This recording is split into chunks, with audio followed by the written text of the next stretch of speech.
Hello everyone. So Russia's launched another assault, this one towards Robotyne, an attempt to capture a settlement which Ukraine liberated during last summer's counteroffensive. Now, this wasn't a small push, this was a big, full-scale attack by Russian forces, and it was repelled by Ukraine using anti-tank missiles, cluster munitions, and regular artillery fire, which you can see on this video. The attack was a failure, ending up with Russian forces retreating back to their initial positions, with no gains reported. A total of 18 vehicles were reported destroyed here. This number includes at least 3 tanks, plus a number of BMPs. This was a big battle, no doubt. Now, the video playing, I have had to cut parts of it, as the original showed a number of killed and injured Russian soldiers, which wouldn't really be suitable for YouTube. But I've left what I thought I could. So, some of you may have noticed in the video the appearance of a T-55, which puts to rest Russian shills' claims that the T-55s were only going to be used in a fire support role or far back behind the lines. Here, we can see Grandad T-55 leading the charge, waving his Zimmer frame as he goes. Now, these video clips mashed together are not all from the same place. They're all around the same settlement, but all parts of different pushes. This was an attack taking place in multiple directions, featuring 3 different pushes. As seen here, 3 major attack routes are geolocated. Number 1, attacked a settlement from the west, cutting across a field. Number 2, attacking from the southwest. The vehicles advancing north before then attempted to head east to hit the settlement from the side. Push number 3 came directly from the south. So we see 3 points of attack here. Now, whether this was an attempt to actually take the town in one fell swoop, or merely advance and capture key positions and tree lines to prep the way for a major attack on the town, I don't know. I think the latter is more likely. Interestingly, no attack came from the east. So this first attack was repelled. As mentioned, 18 vehicle losses reported. Let's take a look at some screenshots and see what they show us. First of all, here we see Old Man T55 ambling forward, yelling at clouds and muttering about those darn kids and their TikTok, no doubt. We don't see if he made Oryx's Hall of Shame or not, but judging by the state of him, he's already halfway there already. 1 foot of a grave, as they say. Imagine being told to get in back to assault a Ukrainian position. I think I'd rather walk. This one, I can't tell which of the 3 pushes this was part of. In this screenshot, a tank getting destroyed. This is part of push number 3, the one south of town. Highlighted in blue, a smaller armoured vehicle that was destroyed and smoking. In yellow, 2 more vehicles, one of which looks to be a type of MRAP. I can't tell if these were disabled or not. They weren't moving, but may have just halted. These could also be pass losses. The MRAP looks like it may actually be Ukrainian, given the fact it's facing south and Russia, although they have MRAPs, don't really deploy them towards the front line much. But we can't tell for sure. But the tank in red and the armoured vehicle in blue are from this same assault.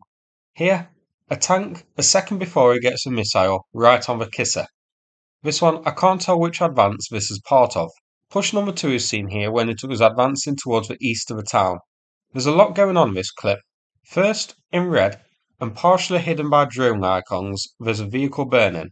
I can't tell which type of vehicle it is. In blue, there are 2 vehicles which are moving and active. In yellow, 3 stationary vehicles, lightly damaged and abandoned, but we can't say for sure, as they may have just been stationary to drop troops off or something like that. Here, a BMP engaging a tree line at close range and dismounting troops. This is part of advance number 2 again. There's also a wrecked vehicle in the tree lines. I think this one likely Ukrainian, given its orientation, and also possibly an old one. Advance number 1 again here. Something burns, I can't tell what, and there's another vehicle continuing moving. There's also something else ahead, you can tell by the track marks. In this screenshot, part of advance number 1 again, an armoured fighting vehicle getting rogered. Back to advance number 2 again in this screenshot, a BMP smoking after dismounting troops. There's also an active BMP nearby. Finally, here, the Pickham's cluster munitions are seen hitting advance number 1. So some big losses here. Ukraine reported 18 vehicles destroyed. Now in this video we didn't see all 18, but we clearly saw enough in this clip to know things went a bit wrong for Russia. On the downside, things went wrong for Russia early on during the Avdiivka offensive as well. The Russia higher-ups just don't care how many troops or vehicles they lose, and will slowly grind things out, losing dozens of vehicles and troops to gain a field. So, the offensive here is far from over. Russia will try again. Something that is surprising is the lack of mines being used. Most of the losses we see here are because of artillery and anti-tank missiles. I didn't see any noticeable mine strikes. Hopefully Ukraine can get the Rams mines deployed here and mine some of these fields. Maybe the reason we weren't mined before is because up until recently, this was where Ukraine was advancing, so they didn't want to mine the area they were hopefully going to push to. But now Russia is on the attack, hopefully mines can get deployed here to help defend this offensive. Here it is as seen on deep states. Most of the attacks coming from the direction of both Kopane and Novoprokopivka. Now, switching view. Maybe the reason we didn't see any advance from the east, near Verbova, is because of the presence of defensive fortifications right on the front line. Yes, there are some to the south, but a few kilometres further back, so they aren't as much of a hindrance. Near Verbova, they're right on the front lines, and I expect the breach where they can be crossed would be obvious targets for Ukraine to zero the artillery in and hit. So, we definitely are going to keep an eye on this area. I expect we will see fresh attacks here soon. Hopefully, they can be repelled as well. As we saw here, this is pretty well defended by Ukraine, with a variety of different missile systems and weapons platforms used to repel the attack. Notably, the use of the Pickham's cluster rounds. So, there are some NATO-donated 155mm howitzers in this area to defend it. Not to mention, we also saw anti-tank missile strikes as well, so Ukraine clearly has some of those in the area. Surprisingly, we didn't see the use of FPV drones here. Typically, Ukraine uses these very well.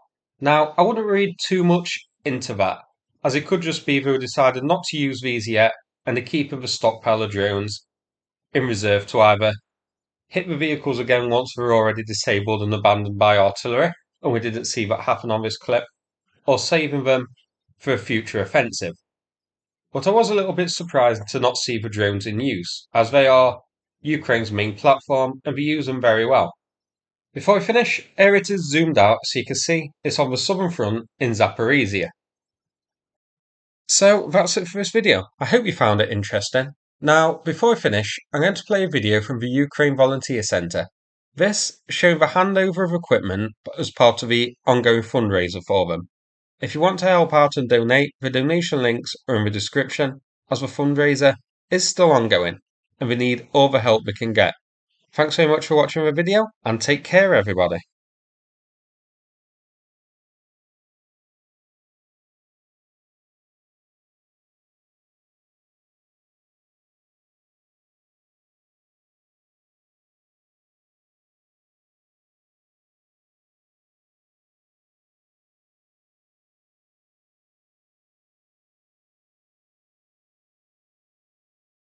Afternoon. My name is Dmitro and I'm the head of the farm of the Ukrainian Volunteer Center. The Easter of GSL4 is very tech, so the first video shot will be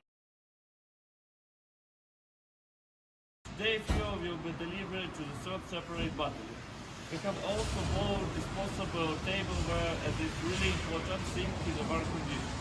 The next video will be about the uniform for our soldiers as soon as we raise money for it.